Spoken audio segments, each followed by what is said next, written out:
Bulletin का आगाज इस इंतहाई अफसोसनाक खबर के साथ 7.9 शिद्दत के जलजले ने तुर्की और शाम को हिला कर रख दिया। जमीन 1 मिनट तक लरजती रही, सैकड़ों इमारतें मलबे का ढेर बन गईं।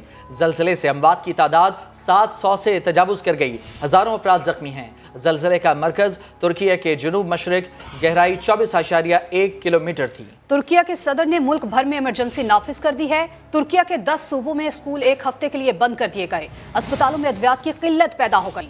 लोगों को मलबे से निकालने के लिए रेस्क्यू का काम जारी है। सर्दी और बर्फबारी के बायस इमदादी टीमों को मुश्किलात का सामना है। जलजले के झटके कब्रिस, यूनान, उर्दन, लिबनान और इसराइल में भी महसूस किए गए। तुर्की और शाम में क़यामत-ए सुगरा टूट पड़ी। दोनों ममालिक की सरहद पर ज़लज़ले के शदीद झटके, इमारतें ढह गईं। सुबह 4:17 पर आने वाले ज़लज़ले 1 मिनट तक महसूस किए गए। इमारतें लरजती रहीं, गिरती रहीं। 10 मिनट बाद एक और ज़लज़ला आया और 6 घंटे में 80 से ज़ायद आफ्टर शॉक्स रिकॉर्ड किए जा चुके हैं। ज़लज़ले से तुर्की के 10 सूबे मुतासिर हुए हैं। मलातिया, दियारबाकर और उस्मानिये में हर तरफ तबाही के मनाजिर हैं। अंकारा में हजारों अफराद मलबे तले दबे हैं, मदद के लिए पुकार रहे हैं। इमदादी कार्रवाइयाँ जारी हैं, लेकिन बर्फबारी और खराब मौसम आड़े आ रहा है। तुर्की के कई शहरों में एयरपोर्ट्स भी बंद कर दिए गए। बंदरगाह सिहान में भी नकलो हरकत रोक दी गई है। तुर्क सदर ने दोस्त ममालिक से मदद की दरख्वास्त कर दी है। 11 साल से जारी जंग से तबाहाल शाम में भी हर तरफ तबाही के मनाजिर हैं। सैकड़ों अफराद जाँ बहक और जख्मी हैं। हल्ब, लताकिया और हामा में दर्जनों इमारतें मलबे का ढेर बन चुकी हैं। बैरूत और दमिश्क में भी इमारतें लरजती रहीं। मलबे तले अफराद को निकालने की कोशिश की जा रही है। ज़लज़ले के झटके मिस्र, लबनान, कब्रिस, इराक, जॉर्जिया और अर्मानिया तक महसूस किए गए। तो ये ज़लज़ले 24 साल के दौरान तुर्किया में सबसे ज्यादा जानलेवा और तबाहकुन साबित हुए हैं। सुबह 4 बजे से अब तक 100 आफ्टर शॉक्स रिकॉर्ड किए गए हैं, जबकि 7 ज़लज़ले 5.0 की शिद्दत के थे। ये झटके इतने खौफनाक थे कि इमारतें लरजती रहीं, गिरती रहीं। तो तुर्की और शाम में इस ज़लज़ले ने क़यामत ढा दी है। हर तरफ तबाही के मनाज़र देखे जा सकते हैं। ताज़ा तरीन हालात हैं क्या वहाँ पर, इसी हवाले से कुछ बात करेंगे। तुर्की में मौजूद पाकिस्तानी सहाफ़ी फ़ारूक मुनीर खान हमारे साथ मौजूद हैं। फ़ारूक साहब, बहुत शुक्रिया आपका वक्त देने के लिए। असर बहुत ही अफसोसनाक सूरत हाल देखी जा रही है। आंखों देखे मनाजिर बताइए, क्या सूरत हाल है तुर्की में? ये बता दीजिएगा कि नुकसानात का जो एदाद शुमार है वो क्या सामने आ सके हैं? हलाकतें, ज़ख्मी कितने अब तक?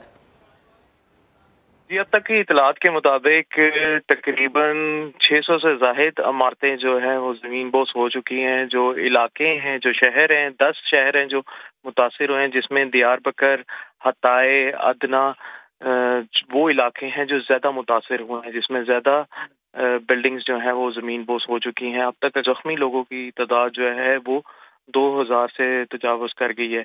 लेकिन अभी भी जो ये फिगर्स हैं, नंबर्स हैं, इन पे कोई हतमी नतीजा नहीं निकाला जा सकता, क्योंकि जिस तरह से डिजास्टर एंड इमरजेंसी मैनेजमेंट इदारा काम कर रहा है, वैसे वैसे ही तादाद बढ़ती जा रही है। और एक आफ्टर शॉक का जो सिलसिला है वो भी अब तक जारी है। फारूक साहब, कहिएगा अस्पतालों और सड़कों की हालत कैसी है और एयरपोर्ट्स ऑपरेशनल हैं? और ये भी बताइएगा कि किस किस्म की इमारतों को शदीद नुकसान पहुंचा है? जी, ऐसा ही है। अब तक जो बिल्डिंग्स हैं, ज़्यादातर जो बिल्डिंग्स ज़मीन बोस हुई हैं वो ज़्यादातर वो बिल्डिंग्स हैं जो 15 साल 20 साल पुरानी बिल्डिंग्स हैं। जो हॉस्पिटल्स हैं या जो कुछ अदारों की बिल्डिंग्स हैं उनको एज सच कोई नुकसान नहीं पहुंचा, लेकिन हताए में जो एयरपोर्ट का रनवे है उसको नुकसान पहुंचा है। और कुछ सड़कें ऐसी हैं जो आप कह लें कि मेन शाहराएं हैं, उनको नुकसान पहुंचा है। तो इसलिए जो मैनेजमेंट का इदारा है, डिजास्टर मैनेजमेंट का इदारा है, उसको काम करते हुए थोड़ी सी तकलीफ का सामना है। बाकी शहरों से, इस्तांबुल से और बाकी तुर्की के शहरों से टीमें इस टाइम मुतासिर शहरों में पहुंच रही हैं।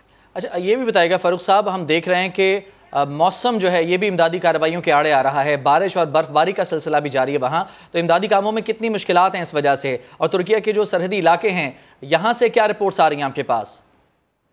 लेकिन जो ये ज़लज़ले की नौयत है, ये 3 मुल्कों को, इस तुर्की का जो आपके 10 शहर हो गए, साथ ही सीरिया बॉर्डर लगता है।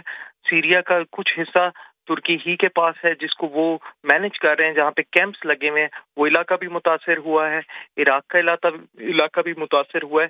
तो ये इस तरह से अगर देखा जाए तो उधर की कुल तादाद का भी पता लगाना बहुत मुश्किल है, क्योंकि ये वाकया पेश आया है 4:30 बजे के करीब, तकरीबन सुबह 4 साढ़े 4 से ये वाकया पेश आया ज़लज़ले का, और उसके बाद से लेके अब तक जो इमदादी कार्रवाइयाँ हैं उनका होना, क्योंकि स्नोफॉल भी हो रहा है, लगातार स्नो पड़ रही है, बारिश भी लगातार हो रही है, इसकी वजह से इमदादी कार्रवाइयों में बड़ी मुश्किलात हैं और हतमी एक नंबर देना बहुत मुश्किल है। ठीक है, आपने जिस तरह से कहा कि मुश्किलात का सामना करना पड़ रहा है, फरूख साहब ये भी कहिएगा तुर्की में पाकिस्तानी शहरी भी मौजूद हैं, इस हवाले से भी बताइएगा कि क्या पाकिस्तानी सिफारत खाने के हुकाम से कोई राबता हुआ है आपका?